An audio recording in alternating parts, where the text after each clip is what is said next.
And here we go. So that's hopefully what we'll cover. The tripartite reviews, relatively recent development, portfolios and the contrasting learning experience. So a broad brushstroke of what we might anticipate or expect this year. So I want to review progress to date and progress reviews. We consider the third and fourth third and fourth portfolio requirements and beyond, not too far beyond. Briefly consider the contrasting learning experience arrangements, and of course ask for your questions, comments and feedback. So how did we do? Well, we've got all sorts of feedback, incidentally, couples, various surveys, but this is what Susan, would you mind?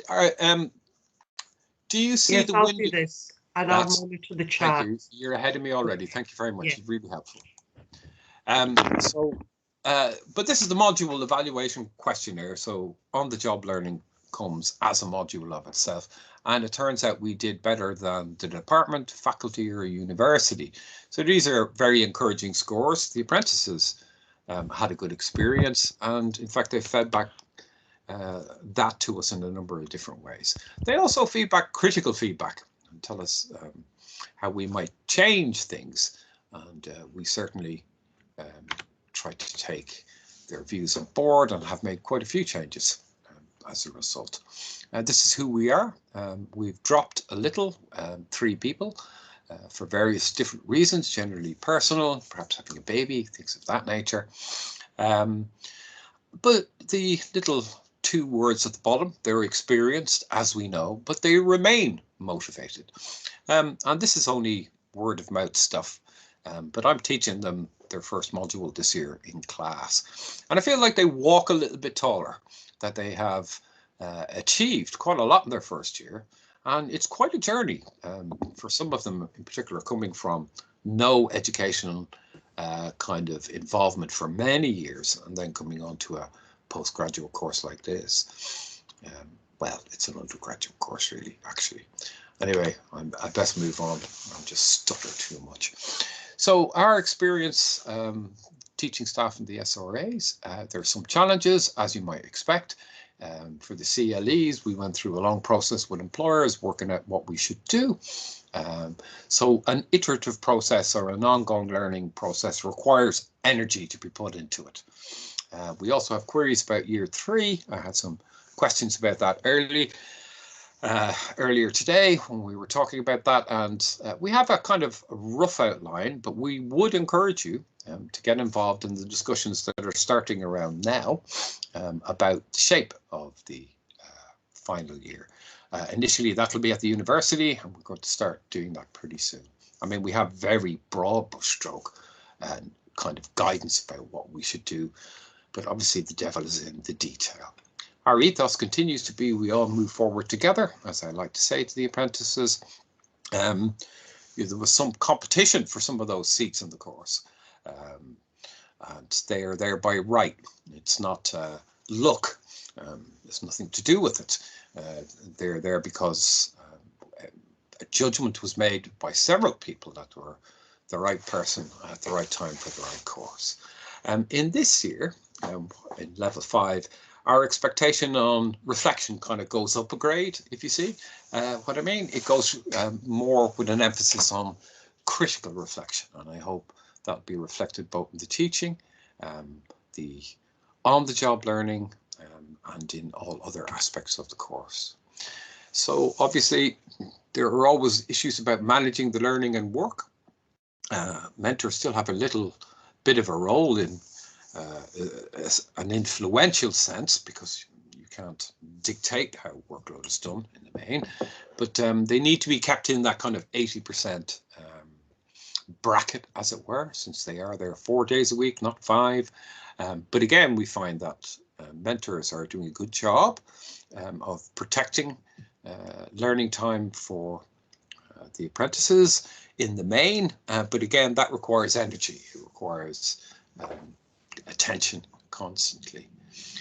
Maths and English level 2 qualifications are still required for some apprentices, It's quite important that we get this done. I'm sure they're tired of hearing about this from us, but they cannot progress in their course, certainly not to the final stages unless they get those qualifications. We've had a number of queries from different people about this.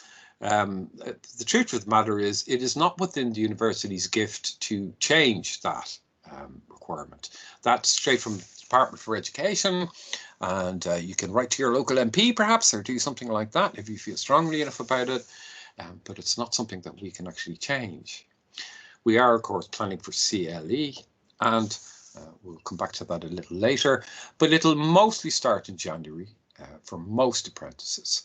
There's some kind of creative, innovative ways of doing this in place already, usually to adapt to the learner's working kind of context. There's some differences that we have to take into account. If apprentices are working a 4-day week, which is the minimum that they have to be working in order to qualify for an apprenticeship place, they'll need to start actually a bit earlier in December. I'll come to the exact dates of that.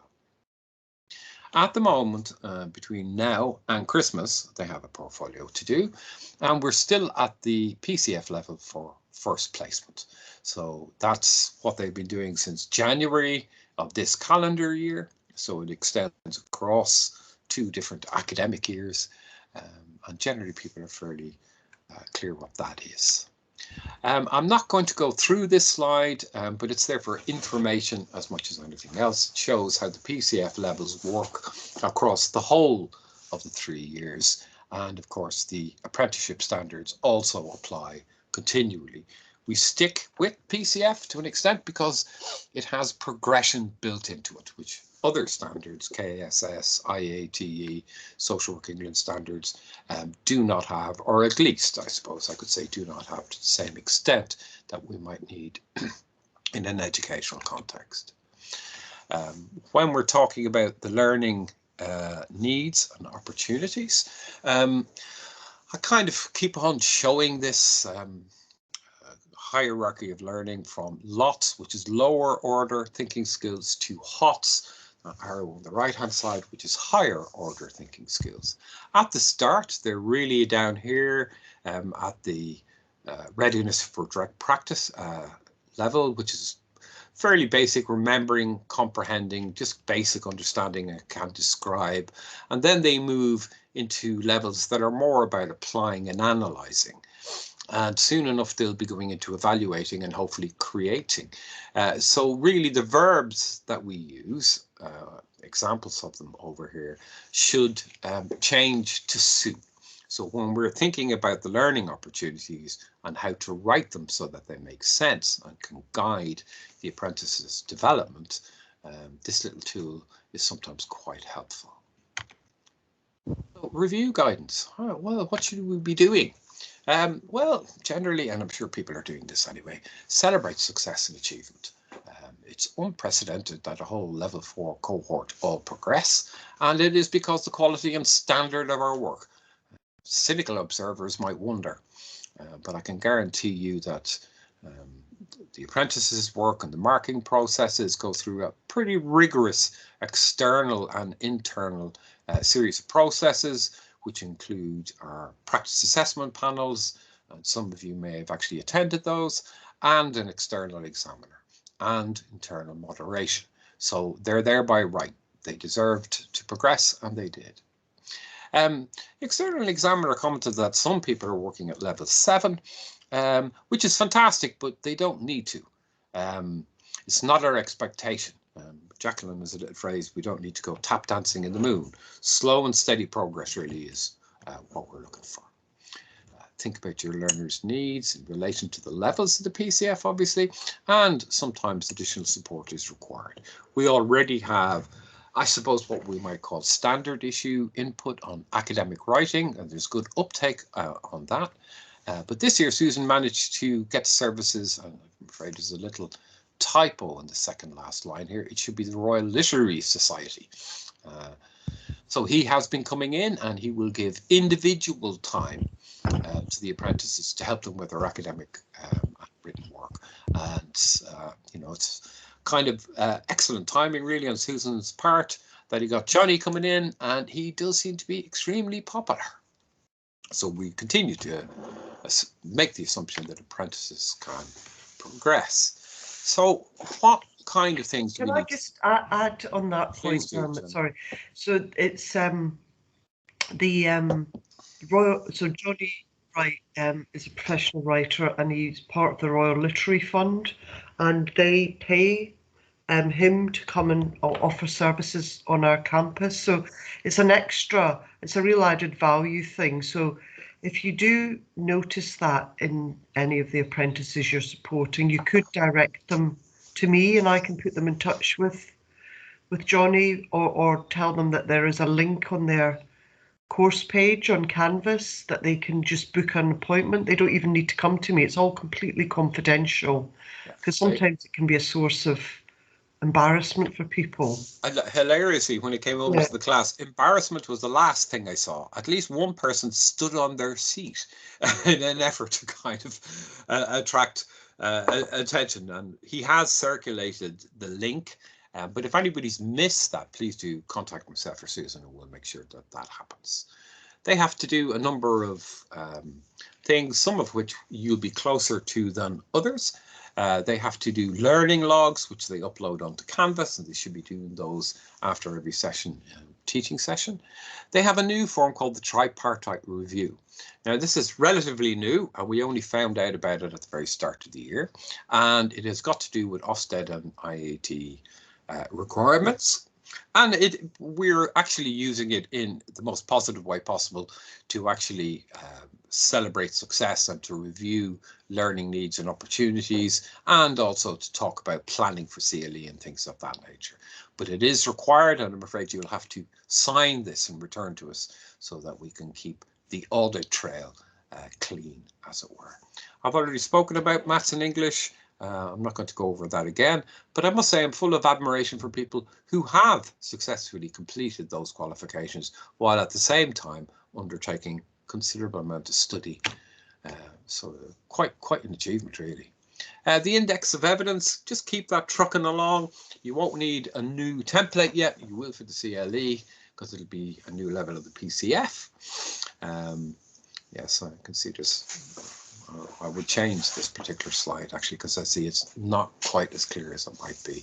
But at the moment, we're at the same PCF level. Apprentices are accustomed to gathering that evidence and to checking in with their mentor every so often that that's being done. It's just to avoid lastminute.com stuff, which is hell on earth, really, the worst thing possible. You could ask the question, have the discussion with your apprentice. Are the learning opportunities appropriate and sufficient? It seems generally that they are, but there might be a sharper focus on that in the coming year. Can they actually make use of the opportunities course is a separate question. There is a review of the mentoring agreement, and we are now just consistently using IATE. And between now and Christmas, you might not have a whole lot to add to the learning needs and opportunities, but coming up to the CLE, that's likely to need quite a considerable and detailed review. So your first direct observation. Now, there are 3 in year 5 in comparison to 2 last year. The first one on the CLE will be undertaken by the SRA, and the second one by the person who is the practice supervisor for the CLE, where that person is different from the mentor, which seems to be generally the case. So the first direct observation will be done by yourselves. It will be the mentor that does that. So we'd ask, pick the observation carefully. Direct practice really is what we're looking for. Somebody raised a query, an apprentice talking about, could she have an observation with the same person with lived experiences previously? And in that instance, we thought this was a good idea, because she should show progression through the work, different things at different times, in different ways she was approaching this, so she could show and evidence different skills. So there may be many variations. I think generally you know what an observation is, but if you have any questions about that or any other aspect of this presentation today, please do contact me and ask when we have a little bit of time at the end. We're planning for portfolio 3. They know what the elements of it are. The second reflection and learning is a little bit longer, and I say attracts the bulk of the marks because this year every element in the portfolio attracts a small number of marks. So that includes the updated learning agreements, which will really be about just the learning opportunities. So we plan for the CLE, so some people are very far advanced in their planning and have a very clear idea of what's going to be happening, and some people not so much. So things take time, that's absolutely fine, but really by the time we're getting to the end of November, we'd like to be in a position to say that the apprentices, or the vast majority of them, have a good idea of what the CLE involves and where it will be. So I've already said the earliest point where an apprentice is working 4 days a week is in actual fact the 6th of December. Excuse the typo there. The earliest start where they're working full-time is the 24th of January. You could consider induction arrangements. I think that really would be quite important, and you might spread that out over a longer time. But if you are doing so and kind of dividing the days up into different ways, please do let us know. We have quite heavy manners from Social Work England about what we can and cannot do. And I think mostly things will be fine. Better safe than sorry, though, I think. So, as I said, 2 direct observations. PLE feedback is quite important in the new context, and there will be 2 critical reflections on learning, bringing us up to a total of 3 this year instead of 2 last year. So as you can see, the kind of, not exactly the pressure, but the expectation ramps up. More instructions. Just very briefly about the CLE. I'm sure you're kind of probably tired of hearing about this, but nonetheless, it should be determined by the learning needs and available opportunities for the apprentice. It is strongly aligned against Social Work England guidance, which gives detailed guidance about what CLE should be like. It has to be contrasting. It can be within the service, in another service area, or in another service entirely. And all 3 of those options are already in planning in different places. It has to be 70 days, and that's why the end point, which is the portfolio submission in June, which we cannot move because we have to tell the university about that at least a year in advance. We have to count back from that. So that's how we can work out that 24th of June and the 6th of December are going to be start dates. And then the year will finish off the same as last year with a Viva, which is a verbal presentation in about a week or 2 after the portfolio.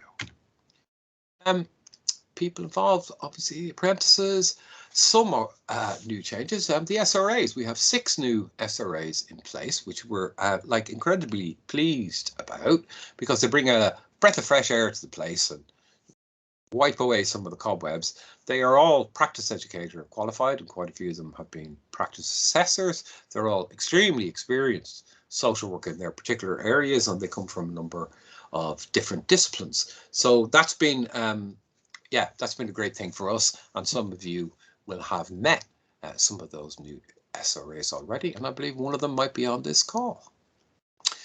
So with the mentors, yes, it's fine. You may continue with the same mentor, and that person may continue to work with the apprentice and might do so even going past this year. It's very clear from my conversations, at least, that a lot of the apprentices value that relationship and want to maintain that relationship as long as they possibly can.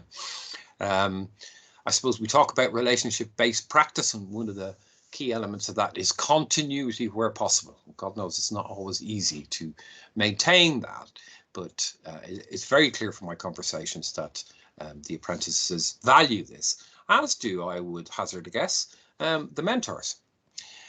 So that kind of points us in the direction for the contrasting learning experience, that we're likely to need a practice supervisor of some description to look after the apprentice on a day-by-day basis in the contrasting learning experience. Having said that, and I know this from practice education, Sometimes a person doesn't want to stay with the same person, might even feel a bit hesitant about actually raising that issue, but there is an occasional change for a whole range of reasons, not just because of that, but that may happen too. So we always try to write the program with enough flexibility to account for the diversity of practice across London, of which there is a great deal. But again, if in doubt, please talk to us. So for the CLE, again, you will know the PCF levels, but we are now moving on to the PCF level for end of final placement. That might sound a bit bizarre because they're very far from finished, but this is the level that they will operate to for the remainder of their course. The IAT standards, little link there. You can check, and we will have a bit of an increased focus on the strength and depth of evidence. Really, our benchmark for this is that when the apprentice comes to their final year, their portfolio of evidence and the index in which a lot of that is recorded on should stand up to robust external scrutiny. So there should be no doubt that the evidence is strong enough. So we'll be looking at that quite a bit this year, I think. Light touch. There is a little bit of assignments, just a little bit, just so you know what's going on. Their current module is about interprofessional work and developing professional identity, with the emphasis on interprofessional. They will be doing an observation of interprofessional practice in their agency. If they have not managed to do that already, and I know they haven't all, you might help them out perhaps in suggesting opportunities. It doesn't have to be a grandiose, you know, a core group may serve the function just as well as a case conference might, if you see what I mean. A small informal group of professionals kind of collaborating together may also. It doesn't have to be really complex because they will get what they need even from small groups of professionals working together. Then they'll move into building skills for social work practice. Assignments due on 16th of May. Rights and responsibilities. You can see again we have a group vlog.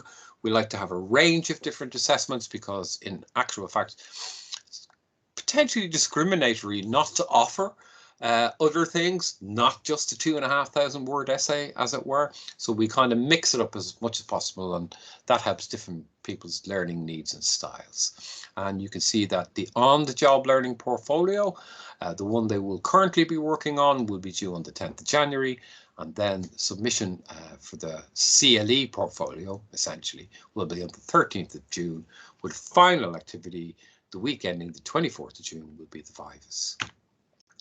And so we look forward, and as we look forward, of course, we look backwards too. So at that point, I would be ending the slideshow, and I would invite you to questions, comments, observations, or whatever you feel like saying.